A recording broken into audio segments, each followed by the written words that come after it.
السلام علیکم۔ کراچی میں ڈاکو نے ملازمین سے بری فیکٹری بس کو لوٹ لیا۔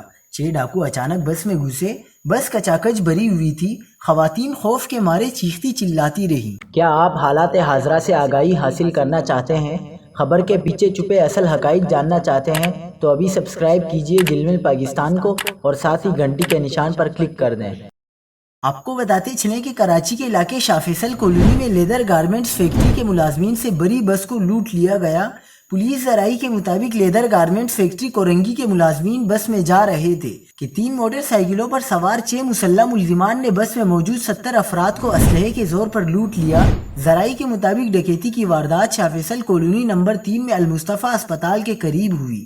ملزمان فیکٹری ملازمین سے 65 موبائل فون لوٹ کر فرار ہو گئے۔ پولیس ذرائع کے مطابق لوٹنے والوں میں 8 خواتین ورکرز اور 62 مرد اور بس ڈرائیور شامل ہیں۔ ملزمان پرس اور نقدی بھی لوٹ کر فرار ہوئے۔ مددگار 15 پر اطلاع دینے کے لیے بھی موبائل فون نہ بچا۔